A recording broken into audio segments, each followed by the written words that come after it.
Assalamualaikum warahmatullahi wabarakatuh. Nama saya Abdul Basit Yahya. Saya akan menjelaskan materi pertemuan 9 dengan yang bertentangan tentang kabel LAN atau Local Area Network.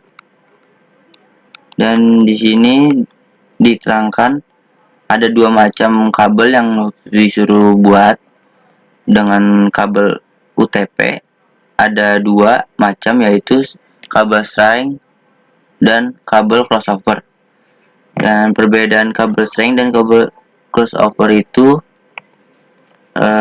kalau kabel string itu di RJ45 nya warnanya putih oranye, putih hijau biru, putih biru hijau, putih coklat, dan sama ujung kabel 1 dan ujung kabel 2.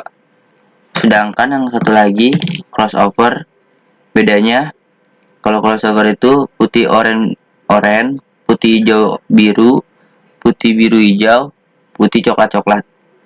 Itu kabel ujung kabel satunya. Dan kabel 2-nya ini berbeda, yaitu putih hijau, putih oranye biru, putih biru oranye, putih coklat.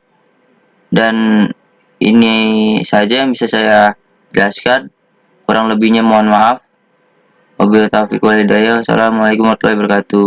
Assalamualaikum warahmatullahi wabarakatuh. Nama saya Abdul Basit Yahya. Saya akan menjelaskan pertemuan 10 yang berisi membuat VPN server, yaitu dengan cara pertama-tama kita login MikroTik CHR di VirtualBox atau Oracle VM. Dan setelah itu kita buka Winbox dengan cara kita nambahkan, lalu kita pencet connect untuk memasuki Winbox. Setelah sudah masuk, kita hidupkan service DHCP servernya, yaitu kita cari DHCP server untuk mengaktifkan, lalu klik checklist untuk menyalakan. Setelah itu kita buka hotspot server dan lalu kita matikan. Dan setelah itu kita buka PPP, lalu pilih PPTP server, ketikkan enable, lalu kita tinggal OK, lalu membuat VPN. Itu untuk membuat VPN server. Lalu kita ke secret, tambahkan ppt secret dan beri nama dan password, lalu seperti ini, apply, lalu OK. Masukkan IP juga. Setelah itu sudah seperti ini, berarti sudah terbuat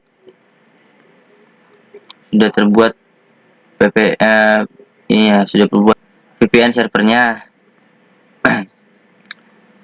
Lalu setelah itu kita keluar atau kita mengetesnya menggunakan Windows 7 di VirtualBox-nya atau klien. Kita buka, kita nyalakan, aktifkan.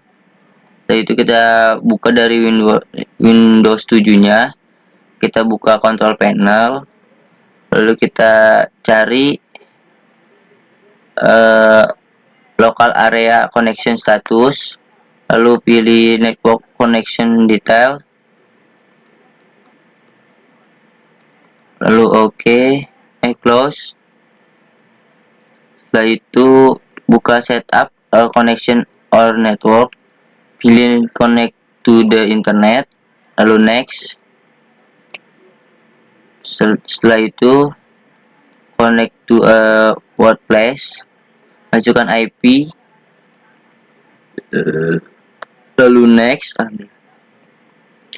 Setelah itu sudah connect, Setelah itu udah next, ada lagi masuk ke connect to a workplace. Masukkan username yang ada di winbox-nya, lalu passwordnya. Setelah itu create, disamakan, lalu tunggu hingga selesai, lalu close.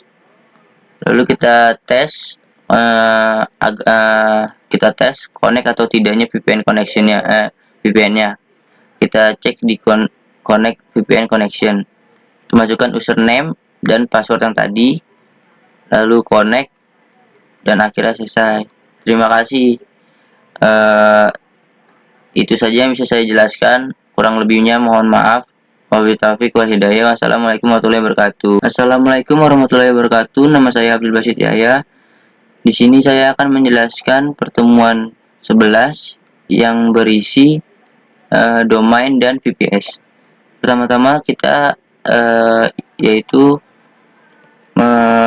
penyewaan domain. Kalau saya di sini menggunakan rumah web. Di sini saya sudah menyewa domain di rumah web. Lalu setelah itu kita setting manage DNS-nya seperti ini. Pertama saya kasih bintang, kita add dulu, lalu kita kasih bintang. Setelah itu kita add, masukkan IP, IP yang ada di domainnya kita masukkan. Setelah itu jadi seperti jarcom kelompok 5.my.id. Lalu setelah itu kita penyewaan VPS. Kalau saya menggunakan Cloudflare. Di sini saya mengisi data, lalu mengisi data VPS-nya untuk menyelesaikan pembayarannya.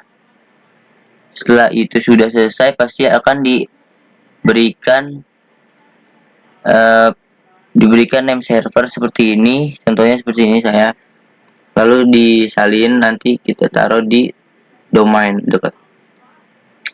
Setelah itu ini contoh domain yang sudah dibeli. Saya pasti di sini ada IP, root path, address IP. Ini password, ini IP-nya. Setelah itu kita buat subdomain pada Cloudflare. Kita buka Cloudflare-nya, lalu kita cari di DNS, terus kita tambahkan, kita add record, kita masukkan jarcom kelompok 5, misalnya itu contohnya. Setelah itu masukkan nama-nama Anda. Lalu setelah itu kita install Apache Ubuntu. Kalau saya di sini menggunakan FileZilla. Lalu di sini gunanya FileZilla itu untuk mengkoneksi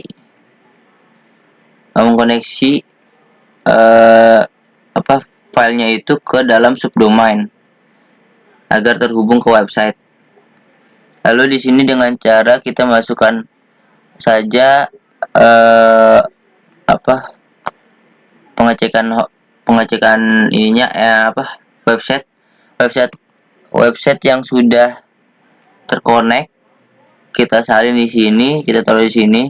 Lalu username-nya di sini root, passwordnya di sini yang ada di domain, lalu portnya itu 22, lalu kita pencet quick connect. Setelah quick connect sudah selesai, Anda mencari file program script Anda di sini, lalu untuk menaruh file Anda atau folder Anda ke dalam HTML. Yang di sini Anda cari var www HTML, lalu masukkan di dalam situ, di blok, lalu pindahkan, explore, upload, diupload. Lalu setelah itu diprogram semua folder menggunakan menggunakan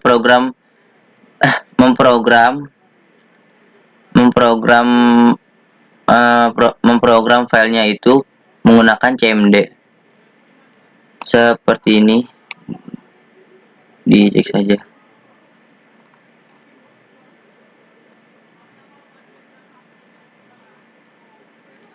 Lalu di sini adalah hasil program, dan di sini adalah hasil setelah semua proses telah selesai dari beberapa subdomain yang didaftarkan. Dan ini hasilnya. Kalau sudah bisa di search menggunakan menggunakan website, bukan menggunakan IP.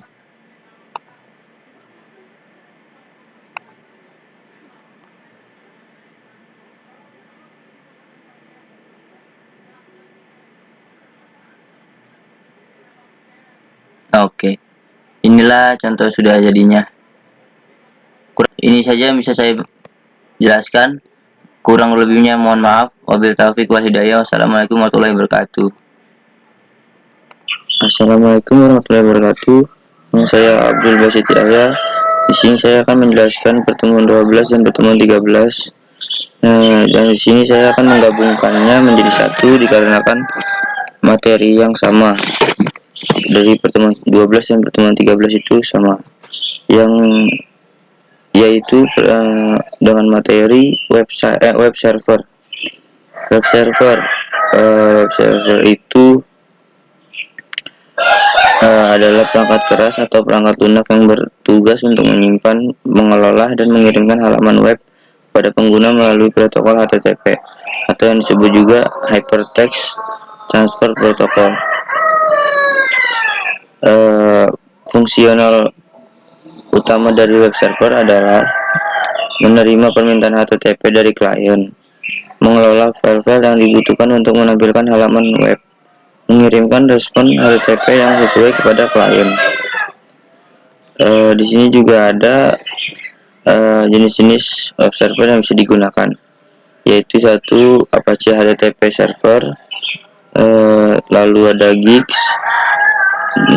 dan juga ada Microsoft Internet Informasi Service atau yang disebut juga IIS, lalu ada Lightspeed, dan yang terakhir ada Google Web Server atau yang disebut juga GWS.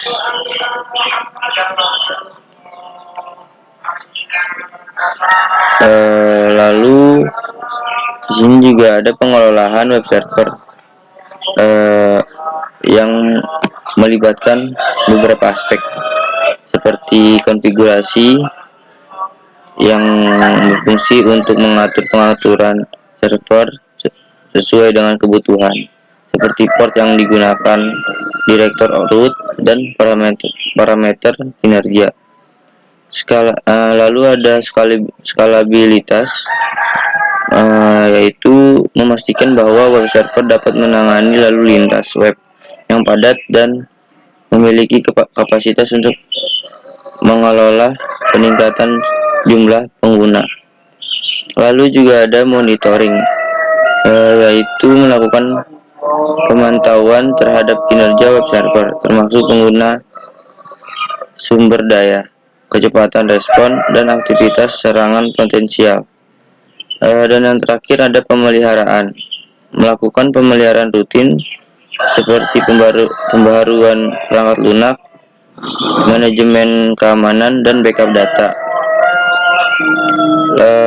Lalu di sini juga ada keamanan web server, berfungsi untuk melindungi data sensitif dan mencegah serangan yang dapat merusak sistem.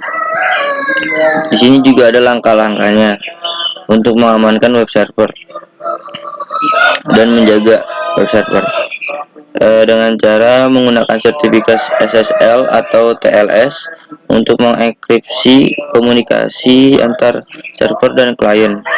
Lalu ada memperbarui secara rutin perangkat lunak server dengan patch keamanan terbaru. Yang ketiga ada mengkonfigurasi firewall dan aturan akses yang tepat untuk mencegah akses yang tidak sah. Setelah itu ada mengimplementasikan autentikasi dan otorisasi yang kuat untuk mengontrol akses pengguna. Yang terakhir juga ada melakukan pemantauan dan deteksi ancaman secara proaktif untuk mengidentifikasi serangan dan mengambil tindakan yang sesuai. Dan ini saja yang bisa saya sampaikan. Kurang lebihnya mohon maaf. Wabillahi taufiq wal hidayah. Wassalamualaikum warahmatullahi wabarakatuh. Assalamualaikum warahmatullahi wabarakatuh. Nama saya Abdul Basit Yahya. Di sini saya akan menjelaskan pertemuan 14 yang bermateri VPN Cloud. VPN Cloud itu sendiri berfungsi untuk menciptakan saluran aman dan terenkripsi antara pengguna dan jaringan pribadi. Sementara fungsi dari cloud yaitu menyediakan infrastruktur dan sumber daya yang diperlukan untuk menyimpan dan memproses data secara virtual, seperti tempatnya lah, kayak gitu, seperti tempat kalau cloud itu. Sedangkan dan setelah itu server VPN terhubung dengan infrastruktur cloud untuk memungkinkan akses yang aman dan fleksibel ke sumber daya jaringan. Lalu penggunaan VPN cloud juga ada manfaatnya. Yang pertama, keamanan. VPN cloud menggunakan enkripsi untuk melindungi data saat berpindah melalui jaringan publik, sehingga memastikan keamanan dan privasi komunikasi.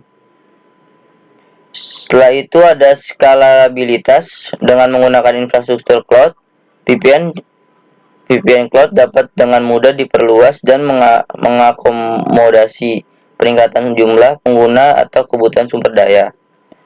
Lalu ketersediaan tinggi. Untuk infrastruktur cloud yang terdistribusi memungkinkan VPN cloud untuk memberikan ketersediaan tinggi, menghindari titik kegagalan tunggal. Lalu yang terakhir, akses global.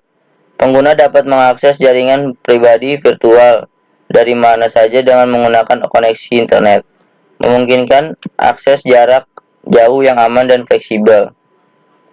Dan selain manfaatnya juga ada tantangan VPN cloud, yaitu yang harus diperhatikan, yaitu pertama-tama keamanan cloud.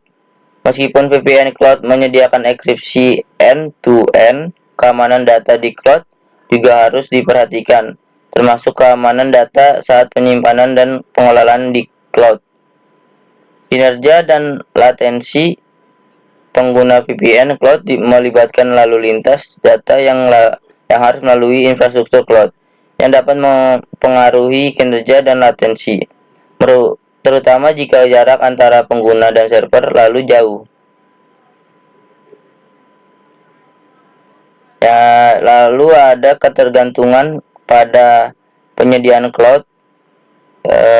VPN cloud mengandalkan infrastruktur cloud yang disediakan oleh penyedia cloud, sehingga ketergantungan pada penyedia menjadi penting dalam hal ketersediaan, keandalan, dan keamanan.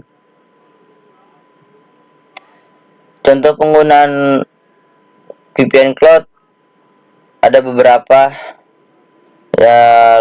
Yang pertama, antara jarak jauh. VPN cloud memungkinkan karyawan untuk mengakses jaringan perusahaan secara aman dari jarak jauh, bahkan ketika mereka berada di luar kantor. Lalu ada yang kedua, koneksi cabang. VPN cloud memungkinkan koneksi yang aman antara cabang-cabang perusahaan yang terpisah geografis melalui infrastruktur cloud. Yang terakhir, keamanan perangkat mobile. VPN cloud dapat digunakan untuk melindungi koneksi dan data yang dikirimkan melalui perangkat mobile saat terhubung ke jaringan publik. Dan itu saja yang bisa saya sampaikan. Kurang lebihnya mohon maaf. Wabil taufiq wal hidayah. Wassalamualaikum warahmatullahi wabarakatuh.